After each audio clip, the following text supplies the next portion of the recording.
Hey everyone, ShinNefzen here, your humble host as always, welcoming you to week 8 of the Let's Play Olympics 2. Took me a while to get this ROM working for some reason. For some odd reason, the first download it would not show up professional no matter what I did. Like, I thought I was the biggest idiot in the world. It's like, press down and professional will appear. I'm sitting there spamming down like an idiot, and it's just not working. So I re-downloaded the ROMs, and now somehow it's working. So, don't ask me what happened, but anyway! Long story short, it's time for some ActRaiser on professional. And because my favorite place to start is the beginning, we're going to pick it up right at the start of the game to Fillmore Act 1. Oh yeah, alright, good start, yeah, getting crushed. Interestingly, unlike, say, the European version of this game, you don't get to choose a difficulty when you go to professional mode. You just kind of go. It's, in the European, you get beginner, normal, and hard, and in the other versions, you just kind of start. Oh yeah, I forgot you can't control the directions of your jump in this game. Oh, one of the many reasons I prefer ActRaiser 2. Of course, that's probably sacrilege to many people who think the first ActRaiser was absolutely amazing, which it was a great game, but I didn't like the sim part, and, well, ActRaiser 2 did the action part better, assuming you could get used to the controls. But that's neither here nor there, especially since ActRaiser 2 won't run on a lot of various emulators. But that's not the point. It's a magical orb. Gimme. Alright.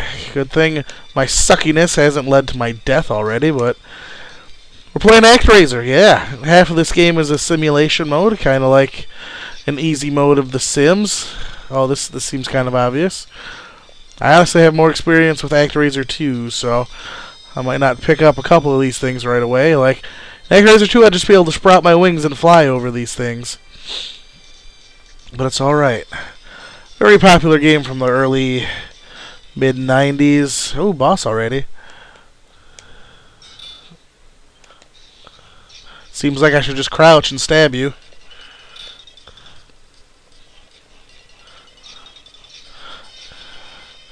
Alright, if I had any sense of tactics, this would be going a lot better. Alright, I got it now. Don't blame me, I'm still sick. I have an excuse. Oh, look at that. Okay, that was lame.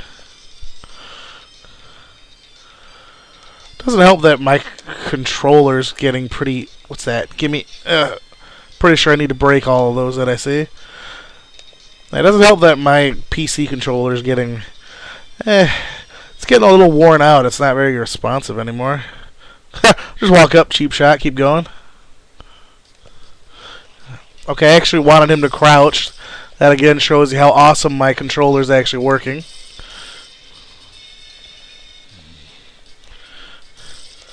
Alright, let's just... Don't play like an idiot, and okay, I guess his armor doesn't protect him. That was just when he was showing up. Don't get greedy, come on now.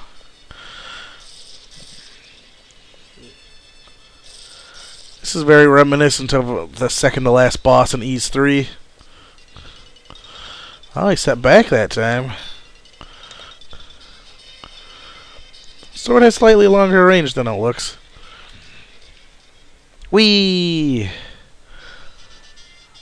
Alright, anyway, what was I saying? Got tracked halfway through story by boss.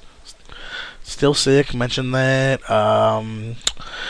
Yeah, there's a simulation mode in this game. It's like Sim City Light. You build towns, help them out, stop demon attacks, get points, stuff like that. That's half of this game, and the other half is this action-y part. As Sunburst was kind of saying, you know, both parts by themselves weren't, you know, amazing, but together they made a very unique game, and it's no surprise seeing as this game came from Quintet, who later brought us such gems as Soul Blazer, Illusion of Gaia, and Terranigma.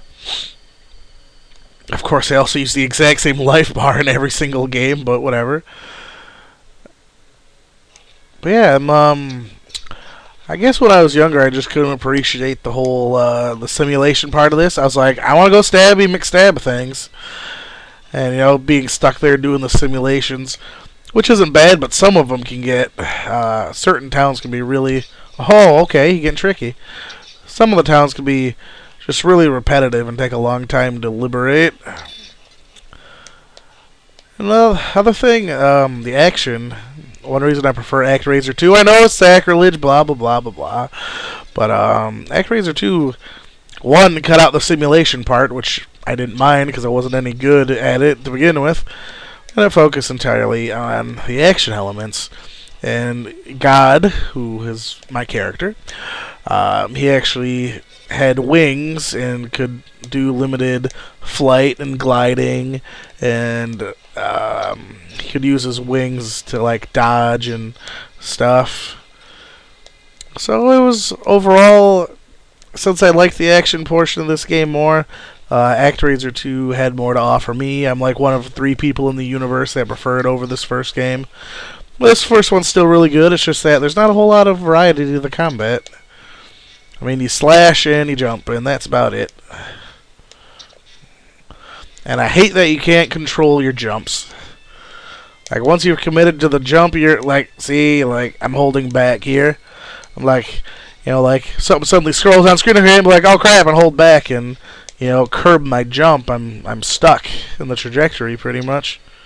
Not sure if I'm supposed to do that. The fact that I'm dead suggests not. Alright, let's try this again. This is, I swear, someone correct me if I'm wrong, if I have, people around my age, if you remember, Nick Arcade on Nickelodeon. I swear ActRaiser was one of the games that the kids could play in that. I think they put it on professional mode. Correct me if I'm wrong, I could be crazy, but for some reason I remember ActRaiser on there. And of course, if you don't know what show I'm talking about, then I'm just crazy anyway. Why does every game have a maggot enemy? And, can I get up there? Can I do a super jump? Buttons that I don't know what they do? No super jump. Nothing. Well, how am I supposed to click that then? Unless jump. Try on the usual down, up, jump, up, jump. Alright, normal super jump button's not doing much. Don't know how it's... Oh, God. Don't know how I'm supposed to not get hit by that when I jump at that point. But okay. Wonder if I can come back from the top and get that. Oh, let's get... Still need to teabag something. But nothing, when you kill it, they don't lie down dead, so how can I teabag something that's just gone and disappeared? Can you fall through these waterfalls? If so... Oh, there's spikes there. Well, brilliant. Oh, is this... Okay, there it is. And, of course, you can't do anything cool like wall jump. This isn't Metroid. Now, this is very simplistic, kind of old-schooly platformer. It's, it kind of reminds me of, in some ways, East 3. In some ways, the black sheep of the East series, because it was an action platformer like this instead of a top-down RPG. And I just kind of didn't even mean to seg into that, but it's kind of funny I mentioned East 3 because the two of the guys behind the music and sound effects of the East series actually did the music and sound effects in this game too. So that was kind of an unintentional segue, but there you have it either way. Okay, that didn't work out too well.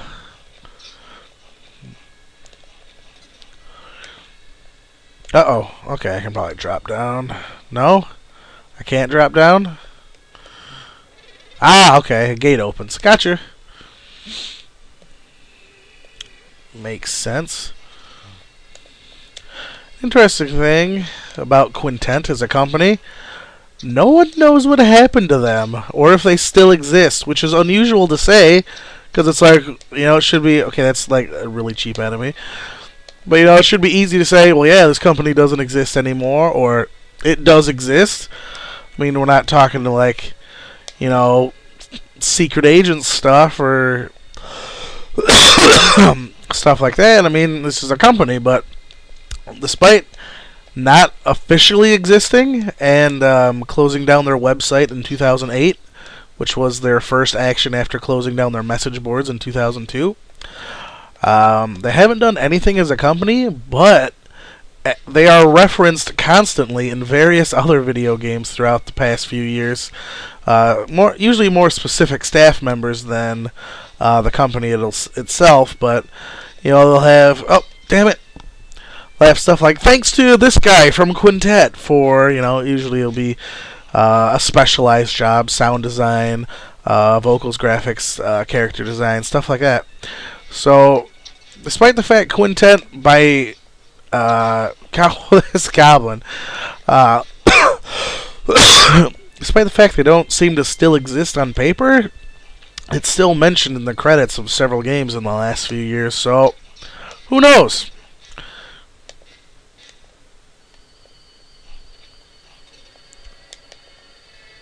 Oh man, being sick sucks, I'll tell you what. Especially this time of year when working 40+ hour weeks, and then you're just around more sick people, so you never get better. Alright, let's fail a little less here. The combat in this game is relatively simple, much like in East 3 itself, aside from that game adding the magic rings to the equation, but it's overall still somewhat satisfying. I mean, okay, seriously? There's no block button in this game? Sure hope my coughing isn't deafening people. Again, I can't curb my jumps, so, I can't change my arc to get away from these flying things, so... Great, another boss. I can fail some more. Oh, I can't remember you. I'm obviously failing pretty good, but... Okay, did I not just jump over that? Am I crazy?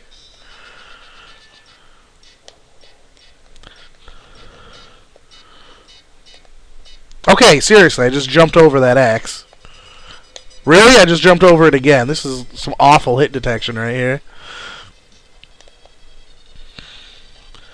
Because this boss is not difficult. Just gotta jump over his axe, hit him a few times, and jump over his axe, which I just did again. Wow, this is atrocious. And it's just some garbage hit detection right there. And it sends me back to the beginning. That's awesome.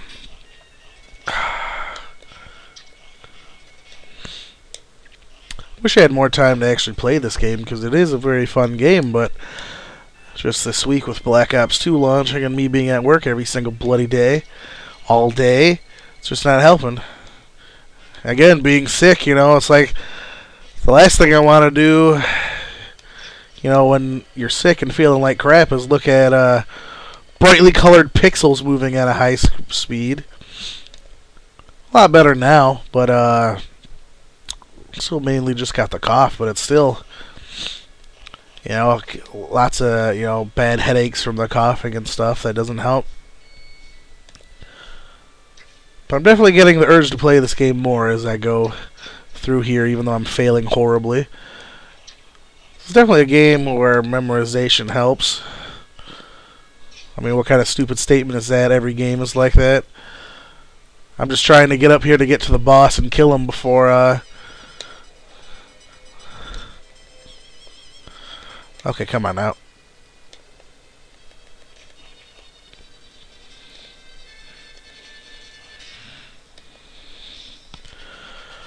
Because I think I talked for about 40 seconds, so I should have plenty of time if I don't fail.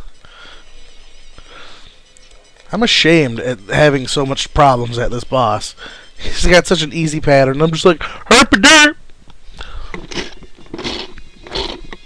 I'm sure that was loud and annoying, but sorry. Oh my god, and there's a text message. Not lying, doing a little better than I thought I would. I'm on stage 3, I'm pretty satisfied with that. This game gets balls difficult towards the end. If I remember correctly, and I'm getting my ActRaiser 1 and 2 final bosses mixed up, and I think I'm thinking of ActRaiser 2 now that I'm continuing the sentence, but I'm pretty sure the final boss in this game is also complete oh god! Is that instant death? Okay, that's good to know. The final boss in this game is like complete BS. But I think he's even worse in ActRaiser 2. You gotta fight like 7 forms or something. It's just ridiculous. Alright, well, that puts me at about 15 minutes of game time. So, oh my god, okay, that's, yep. Well, I guess that was a good time to die, if there is such a thing. Alright, well, hopefully I'll be able to, nope, next week's Black Friday. I won't have more time to practice next week. Oh, God. Get to work 5 a.m. to 5 p.m. the day after Thanksgiving. That'll be fun. That's what I'm looking forward to. And Sunday's my only day off, so, well, aside from Thanksgiving itself, but... so we'll see, how I'm able to cram for next week. Anyway, running over time, so thanks for watching. I'll see you next week.